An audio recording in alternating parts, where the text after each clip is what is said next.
NTR Bollywood entry war 2 Hrithik Roshan కి opposite గా NTR caste చేశారా?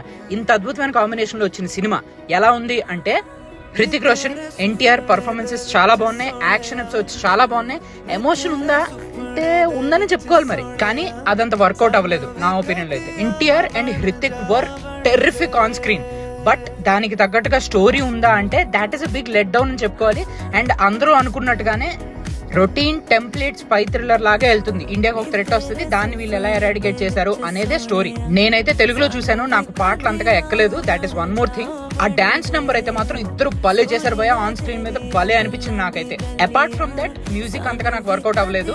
సినిమా గ్రాండియర్ మాత్రం ఎక్స్ట్రాడినరీ ఉంది, చాలా బాగా తీశారు. And it is worth the YRF spy universe లో కలిపారు వీళ్ళని.